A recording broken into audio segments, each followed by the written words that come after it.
Bismillahirrahmanirrahim. Uhayyikum bitahiyyatil Islamil mubarakah.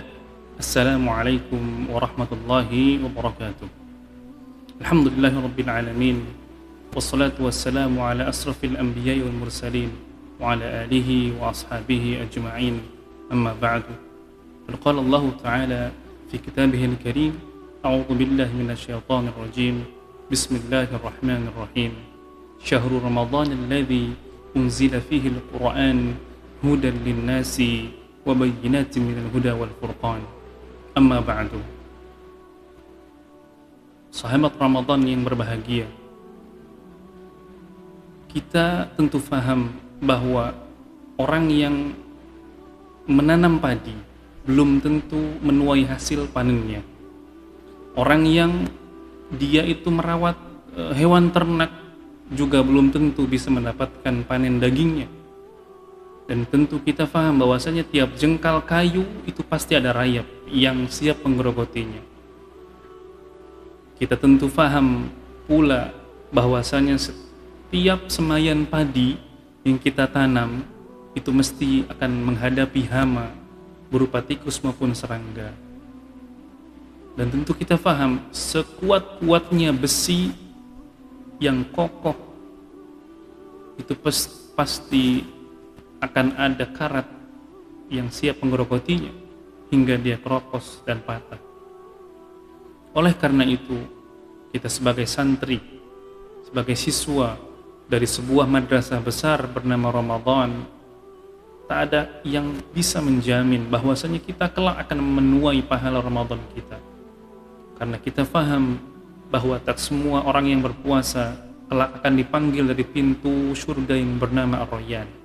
Sahabat Ramadan yang Allah muliakan, jikalau ada pertanyaan, apakah setan di bulan Ramadan itu dibelenggu?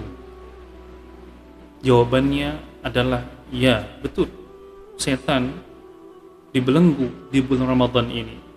Hal ini sesuai dengan sebuah riwayat yang sahih dari Bukhari Muslim yang berbunyi, "Qad thabata 'anil Nabi sallallahu alaihi wasallam annahu qala idza dakhala Ramadan futihat abwabul jannah wa ghulliqat abwabu jahannam wa sulsilat asyayatin." Rawahul Bukhari. Yang artinya, jikalau masuk bulan Ramadan, maka pintu-pintu surga akan dibuka. Kemudian pintu neraka ditutup. Dan setan-setan itu kelak dibelenggu.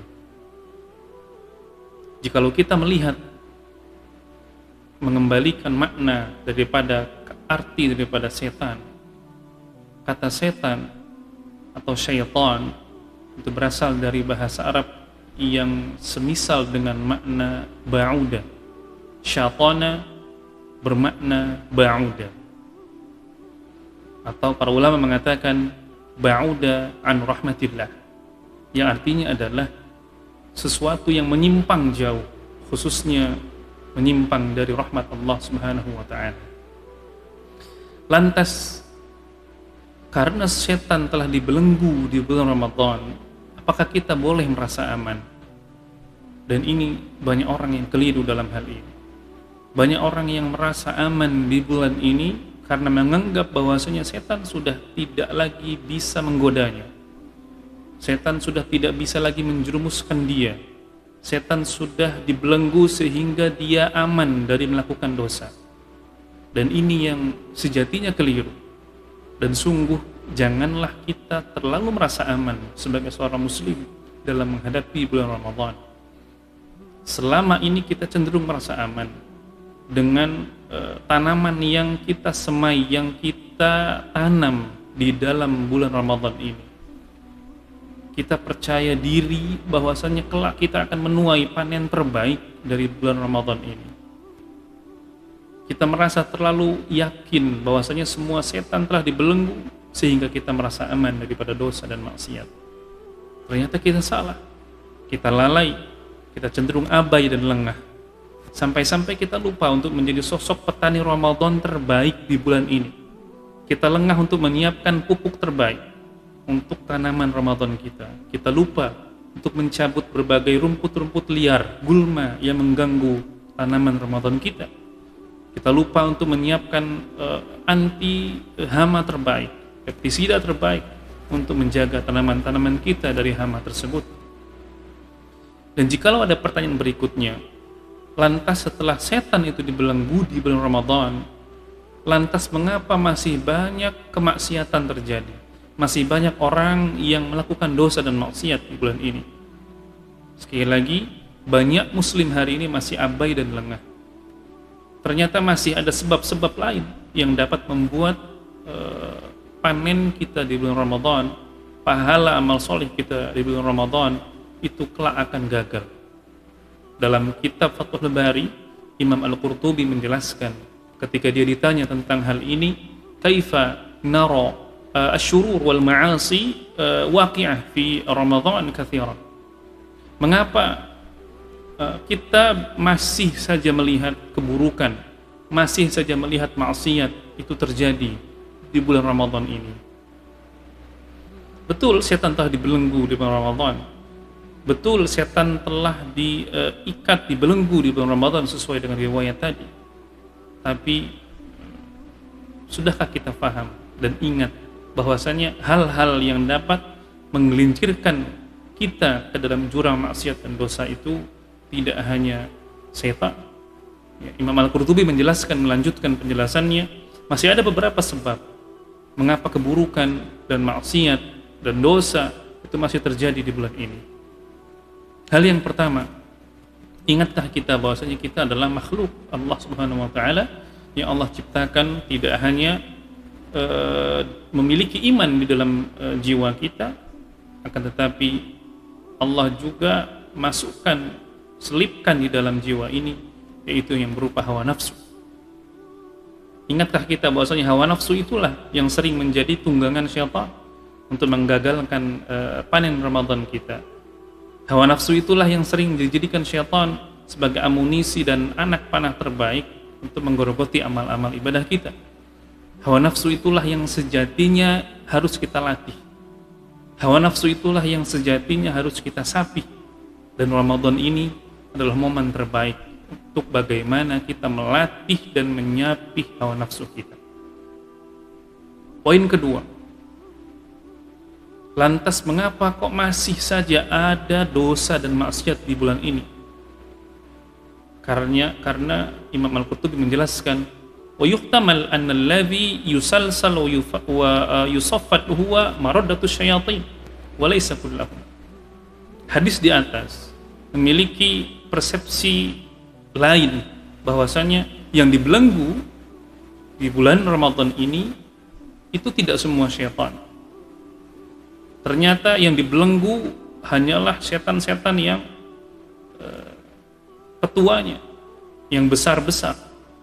Adapun setan-setan yang kecil itu tidak dibelenggu, dan itulah yang menjadi sebab mengapa masih saja ada keburukan, dosa dan maksiat yang terjadi di bulan ini. Hal yang ketiga, kenapa kok masih saja ada keburukan? Imam Al-Qurtubi menjelaskan bahwasanya sejatinya keburukan setan pasca dibelenggu itu tidak hilang serta-merta. Sebagaimana beliau sampaikan, hum yad'ufun wa la yaqdiruna fihi ala ma yaqdiruna alaihi fi Ramadan. Atharul ma'siyah, sebab atau bekas daripada maksiat, bekas daripada waswasy syayatin itu tidak hilang serta-merta. Akan tetapi di bulan Ramadan ini melemah ke titik lemah yang terendah. Akan tetapi tidak hilang. Masih ada sebab-sebab atau athar-athar daripada godaan syaitan itu kepada kaum atau manusia. Hal yang keempat, mengapa masih ada maksiat dan dosa di bulan Ramadan ini? Karena hal-hal yang dapat menarik manusia ke dalam dosa dan maksiat tidak hanya syaitan, tidak hanya hawa nafsu, akan tetapi Imam Al-Qurtubi menjelaskan bahwasanya ada juga yang bernama al-adat al-qabih. Ada kebiasaan-kebiasaan buruk yang dilestarikan, yang mengantar kepada dosa dan maksiat. Begitupun juga tidak hanya setan yang berbentuk jin yang dapat menarik kita ke dalam dosa dan maksiat, akan tetapi ada pula asyayatin al-insiyah, setan-setan dari kalangan manusia yang mengajak, yang merongrong, yang menjerumuskan manusia muslimin ke dalam dosa dan maksiat di bulan ini. Maka dari itu, marilah kita menjadi sosok petani Ramadan terbaik, petani Ramadan yang cerdas di bulan ini. Siapakah petani Ramadan yang cerdas itu? Merekalah yang siap siaga dengan segala kondisi. Merekalah yang menyiapkan betul pupuk-pupuk terbaik untuk amal tanaman Ramadan mereka. Merekalah yang rajin beramal, yang rajin menyemai, yang rajin mencabut rumput-rumput liar yang mengganggu amal ibadah di bulan Ramadan mereka. Dan merekalah yang menyiapkan anti hama terbaik, pestisida terbaik untuk menjaga tanaman pahala Ramadan mereka agar tetap subur dan tidak rusak. Demikianlah, semoga Allah Subhanahu wa taala menjaga ana dan antum di bulan Ramadan ini dan selamat memanen pahala dari benih-benih tanaman pahala terbaik yang kita tanam di bulan Ramadan kali ini. Hadza ma aqulu lakum wa barakallahu fikum. Wassalamu alaikum warahmatullahi wabarakatuh.